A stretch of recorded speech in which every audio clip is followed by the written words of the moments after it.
ये एवरीवन, मैं हूं सुनील और आज की इस वीडियो में मैं आपको नंबर सिस्टम का फ्रैक्शनल पार्ट को कैसे कैलकुलेट करते हैं इसके बारे में बताने वाला हूं। चलिए स्टेप बाय स्टेप करके मैं आपको आगे बताते जाऊंगा। जैसे मैंने आपको समझाने के लिए एक नंबर ले रखा है और इसका फर्स्ट पार्ट जो कि मैंने यहाँ हाईलाइट कर दिया, ये हमारा इंटीजर पार्ट है एंड सेकेंड पार्ट हमारा डेसिमल पार्ट है। तो जो हम पहले भी मैंने जो पार्ट वन में आपको बताया था कि इंटीजर पार्ट को हम कैसे रीड करते हैं राइट टू लेफ्ट, पर यहाँ पर चेंजेस ये है, डेसिमल पार्ट को लेफ्ट टू राइट रीड करेंगे और इसे उसी पैटर्न में लिखेंगे। और यहाँ पर थोड़ा बहुत और भी चेंजेस है, जैसे कि मैंने आपको पिछली वीडियो में भी एक ट्रिक बताया था, तो वो ट्रिक हम यहाँ भी फॉलो करेंगे इंटीजर पार्ट के लिए एंड डेसिमल पार्ट के लिए भी फॉलो करेंगे, पर यहाँ चेंजेस होगा कि यहाँ जो पावर होगा वो माइनस के फॉर्म में होगा। ओके, तो देखिए मैंने यहाँ लिख दिया है एंड इसका वैल्यू जो होगा हमारा फ्रैक्शन में होगा। तो चलिए हम इससे रिलेटेड कुछ क्वेश्चन सॉल्व करते हैं ताकि आपको क्लियरिटी हो जाए कि ये सॉल्व हम कैसे करते हैं। तो हमारा जो फर्स्ट क्वेश्चन है, binary fraction to number conversion, जिसमें हम binary to decimal conversion, binary to hexadecimal conversion और बाइनरी टू ऑक्टल कन्वर्जन, ये सारे टॉपिक को कवर करेंगे। इसमें मैंने कुछ क्वेश्चन लिखे हैं, तो चलिए एक एक करके हम सॉल्व करते हैं। तो पढ़ते हैं हमारे पहले क्वेश्चन की ओर, तो जिसमें मैंने बाइनरी फ्रैक्शन से डेसिमल कन्वर्जन किया है। इसमें मैंने क्वेश्चन लिख लिया है, तो इसे मैं समझाने के लिए बीच में लिख लेता हूँ। और जैसा कि आप देख रहे हैं, मैंने पॉइंट को हाईलाइट कर दिया है, ठीक है, डेसिमल पॉइंट को। अब यहाँ पर हमें पता है कि इंटीजर पार्ट को right to left and decimal part को लेफ्ट टू राइट रीड करते हैं। तो मैंने जो आपको ट्रिक बताया था इसके अकॉर्डिंग मैंने यहाँ पर ट्रिक भी दोनों के लिए लिख दिया है। अब आपको याद होगा कि हम क्या करते थे, जैसे कि हमारा वैल्यू अगर बाइनरी में दिया होता था, तो हम बाइनरी वाले नंबर जो यहाँ पर 101 है, तो इससे ही हम जस्ट उसके नीचे पुट कर देते थे, ठीक है, एग्जैक्टली उसके नीचे। ओके, इसके बाद सेम वही प्रोसेस हम यहाँ भी रिपीट करेंगे आपका डेसिमल पार्ट के लिए। तो यहाँ पर हम 0 1 1 जो कि हमारा डेसिमल पार्ट का जो वैल्यू है, ओके, मैंने इसे मेंशन कर दिया। तो इसे कैलकुलेट हम करेंगे कैसे? तो देखिए यहाँ 2 का पावर 0 है एंड 1 है, तो हमने क्या किया, यहाँ 1 लिख दिया एंड 2 का पावर जो 0 था हमने यहाँ पर मेंशन कर दिया। सेम सेकेंड 0 इंटू 2 की पावर 1 एंड थर्ड वाले के लिए 1 into 2 the power 2 and fourth वाले के लिए 1 इंटू 2 दी पावर 3। तो अब इसे हम कैलकुलेट कर लेंगे। ओके, कैलकुलेट करने के बाद अब हम डेसिमल पार्ट को भी कैलकुलेट कर लेंगे। तो 0 है तो 0 into 2 the power -1, 1 into 2 the power -2 and 1 into 2 the power -3। अब हमारे पास सारे हमने यहाँ पर लिख लिया, अब इसे हम सॉल्व कर लेते हैं। तो सॉल्व करने पे हमें जो वैल्यू आएगा 8 प्लस 4 प्लस 0 प्लस 1, फिर इसका जो वैल्यू आएगा 0 प्लस 1/4 प्लस 1/8। अब इसे हम ऐड करना है, तो पहले हम इसे सिंप्लीफाई कर लेते हैं। तो 8 प्लस 4 प्लस 1 हमारा 13 हो जाता है एंड इसे हम जी ऐड करेंगे 0 प्लस 1/4 एंड 1/8 को, तो हमारा जो नेक्स्ट स्टेप में जो इसका आंसर आएगा वो है 3/8। अब हम क्या करेंगे, सिंपली 3/8 को डिवाइड कर लेंगे, तो हमारा उसका जो वैल्यू आता है 3.75। तो हम इसे एक साथ लिख सकते हैं 13.375। और हमारा चूंकि किसमें कैलकुलेट करना था, बाइनरी से डेसिमल में, तो हम इसका बेस 10 दे देंगे। ओके, तो इस तरीके से हम बाइनरी फ्रैक्शन से डेसिमल कन्वर्जन इजीली कर सकते हैं। नेक्स्ट हमारा जो कन्वर्जन है वो है binary fraction to hexadecimal conversion. तो इसमें हमें करना क्या है, तो मैंने बाइनरी नंबर यहाँ लिख दिया है और इसे कन्वर्जन मतलब हेक्साडेसिमल, जिसका बेस क्या होता है, 16 होता है। तो सिंपली मैंने इसे भी दो पार्ट में यहाँ पर डिवाइड कर दिया ताकि आपको समझने में इजी हो एंड मैंने ट्रिक की जगह इस पर डायरेक्टली नंबर लिख दिया है। अगर आपको ये पार्ट वन आपने देखा होगा तो आपको आइडिया लग गया होगा कि हम क्या करते हैं। यहाँ पर हम सब सिंपली जो वैल्यू हमें दिया होता है उसे हम जस्ट नंबर्स के नीचे लिख लेते हैं। ओके, नंबर्स के नीचे जैसे ये हमारा इंटीजर पार्ट था, हमने यहाँ पर इसका वैल्यू लिख लिया। सारे नंबर जो ट्रिक मैंने आपको बताया था उसके नीचे हमने नंबर लिखा। नंबर लिखने के बाद हमें करना क्या होता है, चार चार का पेयर बनाना होता है। तो हम यहाँ चार चार का पेयर बनाए, पर चूंकि यहाँ पर हमारा लास्ट डिजिट सिर्फ 3 डिजिट का था, तो हम नंबर से पहले 0 लगा सकते हैं, क्योंकि किसी भी इंटीजर पार्ट में अगर नंबर से पहले 0 लगाते हैं तो उसमें वैल्यू में कोई चेंजेस नहीं आता। तो अब इस नेक्स्ट पार्ट में हम इंटीजर के लिए भी कर लेते हैं, ठीक है। चार चार का पेयर यहाँ हमने भी बना लिया है, पर यहाँ पर देखिए जैसे कि हमारा इंटीजर वैल्यू क्या था, 0 0 1 0 1, तो हमने यहाँ पर क्या किया लास्ट में, क्योंकि डेसिमल में किसी भी नंबर के लास्ट में अगर हम जीरो लगाते हैं तो उस नंबर के वैल्यू पे कोई भी फर्क नहीं आता, क्योंकि हम कितना भी जीरो लगा रहे हैं डेसिमल पॉइंट के बाद। ओके, तो नेक्स्ट हम क्या करेंगे अब, तो इसे लिखने के लिए हम जीरो पोर्शन को छोड़ देंगे और जहां जहां जिस पोजीशन पर वन होगा उस नंबर को आपस में ऐड कर देते हैं। तो हमारा फर्स्ट पार्ट में 8 + 0 + 2 + 1 आ रहा है। तो नेक्स्ट पार्ट में हम क्या करेंगे, जैसे हमारा यहाँ पर हमने क्या नंबर लिखा है जीरो, तो जीरो के पोजीशन में क्या है 8, तो हम यहाँ पर लिख देंगे जीरो। फिर यहाँ वन के पोजीशन पे क्या है 4, तो हम यहाँ क्या लिखेंगे 4। फिर वन, ये हमारा सेकंड पोजीशन पे क्या है 2, 2 लिख दिया।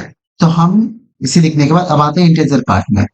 इंटीजर पार्ट में जैसे देख रहे हैं यहाँ पर 0 0 1 0, तो हमारा वन पोजीशन कहाँ किसके जगह पे आ रहा है 2 के जगह पे, तो हम इनने यहाँ पर 2 को मेंशन कर लिया, नोट डाउन कर लिया।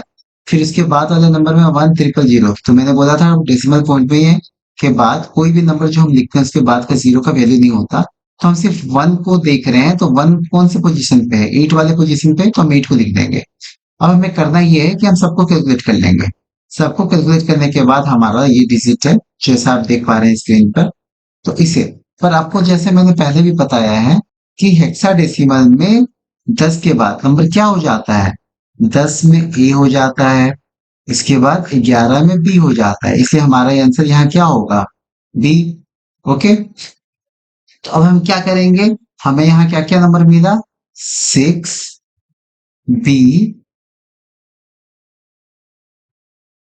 बी, इसके बाद ये हमारा डेसिमल पॉइंट है तो हम 6 बी लिखकर डेसिमल में 2 8, और बेस कितना है हमारा, चूंकि इसे हम हेक्साडेसिमल में कन्वर्ट कर रहे हैं तो बेस हमारा 16 हो जाएगा। तो हमारा आंसर हो गया 6b.28 बेस 16। ओके, अब बढ़ते हैं नेक्स्ट क्वेश्चन की ओर। नेक्स्ट जो हमारा क्वेश्चन है वो है binary fraction to octal conversion.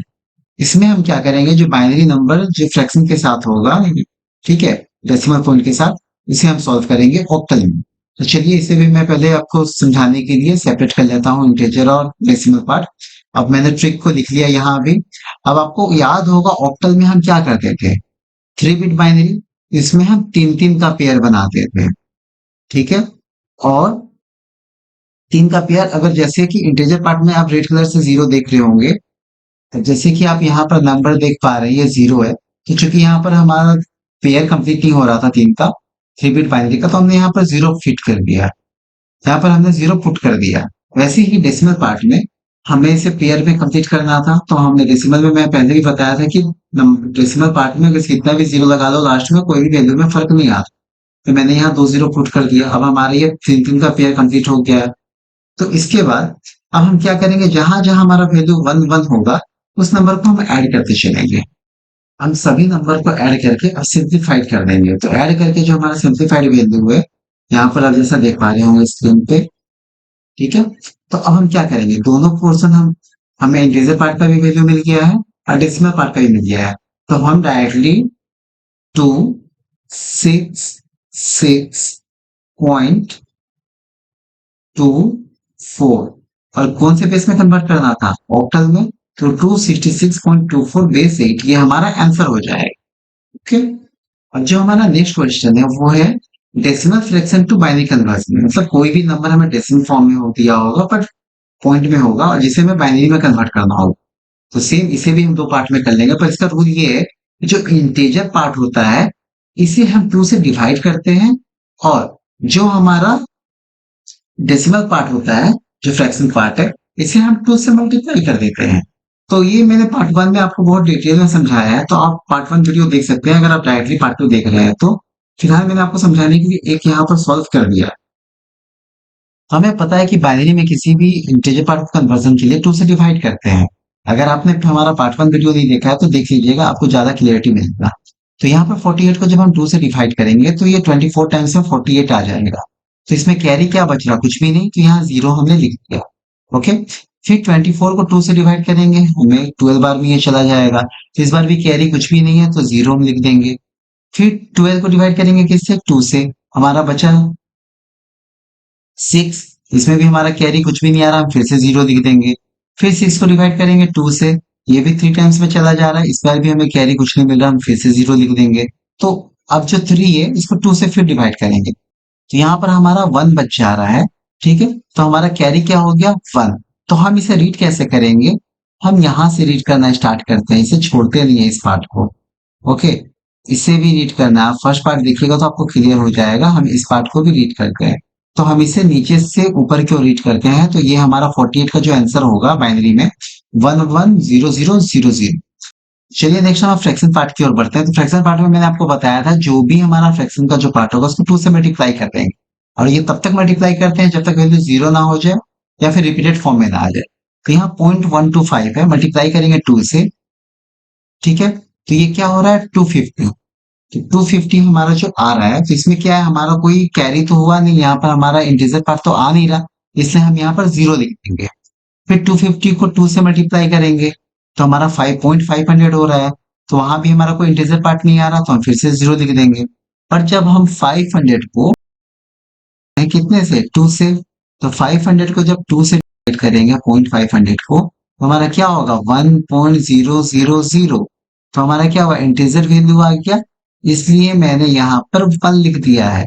अब हमारा क्या हो गया 000, तो हम इसे एज इट इज छोड़ देंगे क्योंकि हमारा वैल्यू 0 हो चुका है।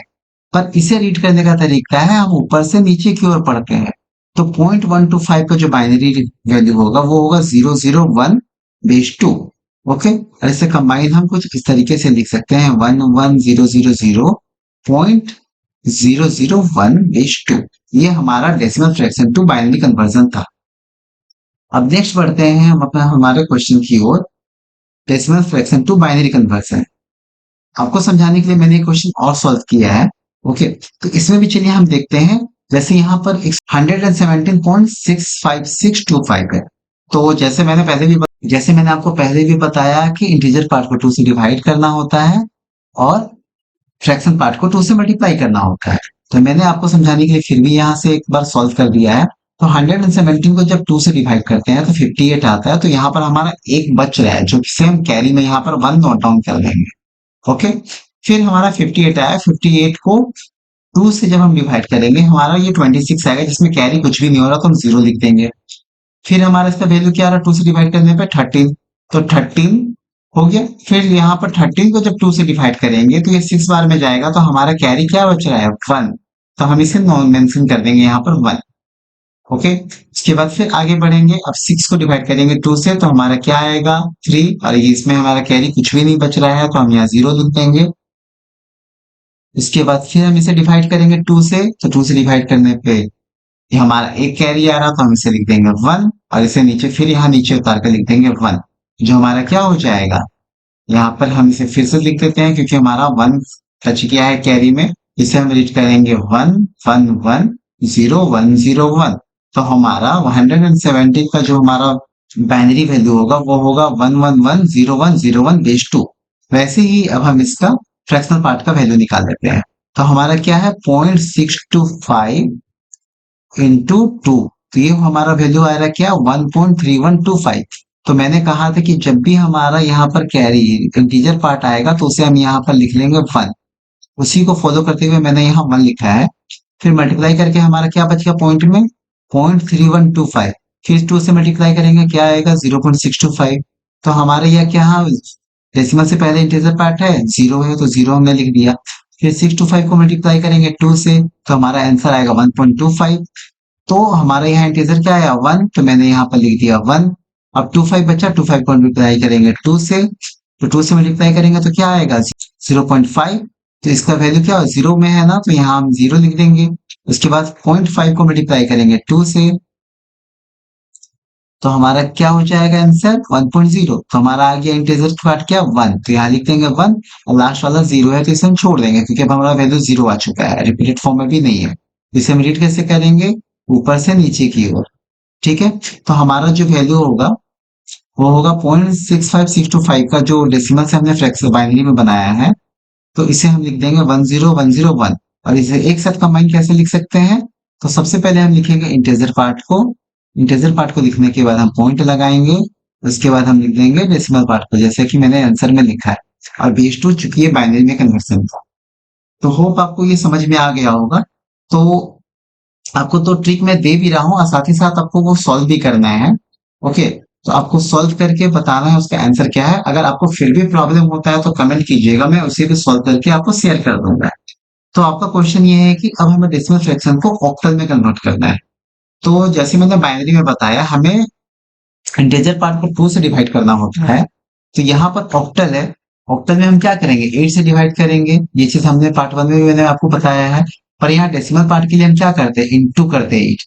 तो टेक्निक वही है जो ट्रिक मैंने अभी आपसे पहले बताया था, वही टेक्निक को फॉलो करके आप सॉल्व कीजिएगा। फिर भी कोई प्रॉब्लम होता है तो आप मुझे कमेंट कर सकते हैं, मैं आपको इसका डिटेल वीडियो बनाकर शेयर कर दूंगा। आंसर मैंने आपको रेफरेंस के लिए दे दिया है ताकि आपको प्रॉब्लम ना हो आंसर चेक करने में। एंड सेकंड क्वेश्चन भी एक और देता हूं मैं आपको, कि डेसिमल फ्रैक्शन टू हेक्साडेसिमल में कन्वर्ट करना है। तो इसके लिए मैंने आपको तरीका बता रखा है पहले, तो इसका अभी मैंने हिंट्स दे दिया है आपको। ठीक है, नंबर दिया हुआ है और यहाँ पर हेक्साडेसिमल के क्या करना होगा, 16 से डिवाइड और मल्टीप्लाई करना होगा 16 से। एंड दोनों पार्ट को ऐड कर देंगे तो हमारा आंसर आ जाएगा। रेफरेंस के लिए मैंने आपको आंसर भी दे रखा है। तो आप सॉल्व कीजिए, कुछ भी प्रॉब्लम हो उनसे कमेंट कीजिए।